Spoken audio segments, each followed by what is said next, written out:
And welcome to 2 Minutes of Torah. This year is entitled The Resurrection of Meir Kahana and His Political Party.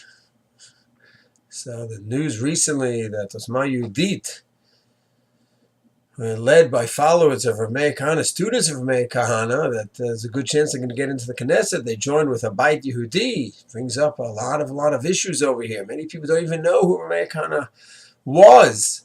He's certainly a very controversial person, and things are not black and white. I always appreciate, as Rav Lichtenstein said many times, one of his favorite words is morkav, complex. He was a very complex individual, and I like to talk about him.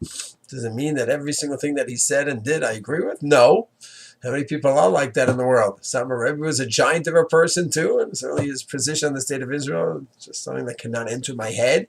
And many great people, they say and do things which I may respectfully disagree and embrace other approaches. It doesn't mean we cannot appreciate the man.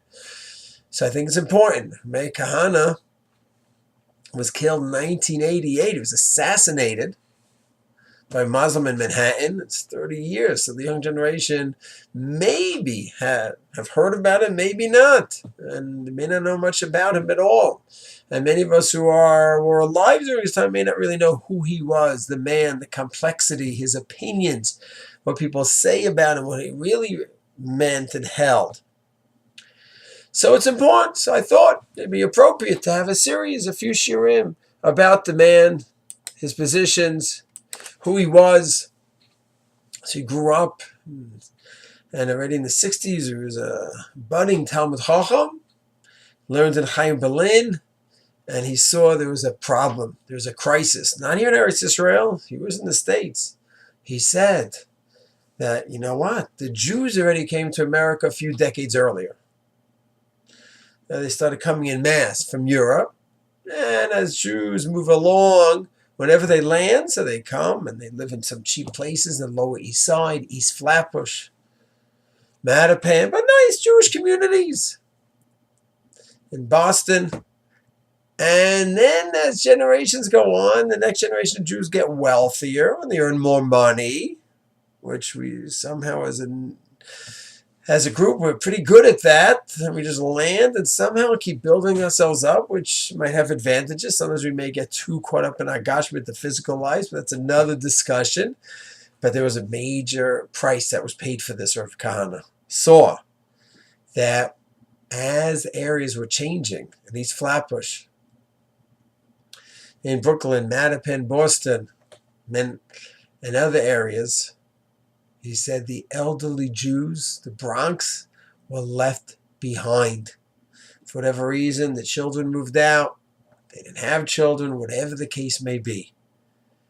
And he says, this is crazy. These elderly Jews cannot get out. They're afraid. They're going to be harassed. They're going to be mugged, or even worse. And therefore, he says, this is unacceptable. How could we live and go on while our fellow Jews in the 70s and 80s are stuck? They're prisoners in their own homes. So there's a concept of prisoners of Zion. The Jews who were stuck in Russia, which we're going to talk about that in Yetz Hashem of Kahana's role. Because we have Jews right here in our own backyards. He was living in New York, we're going to be having Boston, Mattapan. This is crazy. So some Jews just ignore problems with others, unfortunately. Others will go to the authorities, the police. You got to protect them. You have to make sure. They go to the congressman, congresswoman, and that's great. That's a step forward. But man says it wasn't helping.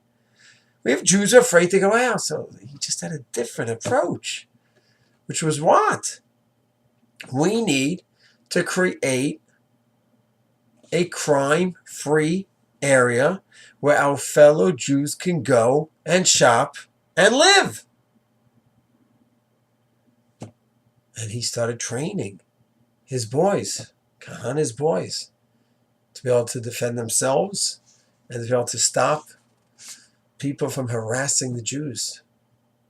And that was the early days of the Jewish Defense League, the JDL, where it was nothing to do necessarily with Eretz Yisrael. It was way before Eretz Yisrael.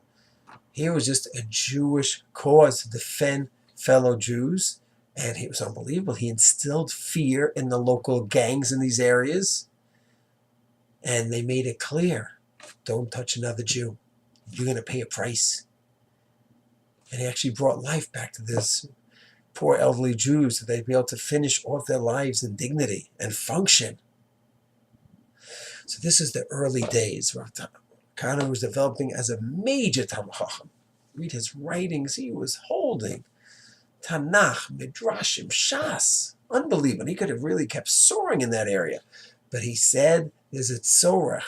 There's a mitzvah of tzolas nefashos here, and no one else is taking care of it. I need to close my Sfarim, at least temporarily, to help out Am Yisrael. Not Am Yisrael in Eretz Yisrael, Am Yisrael in the States. And those were his early days of Jewish activism. Amazing, heroic actions that he did. Then you have to analyze each action that he did, or something that one would agree, some would not agree, but the main goal was amazing.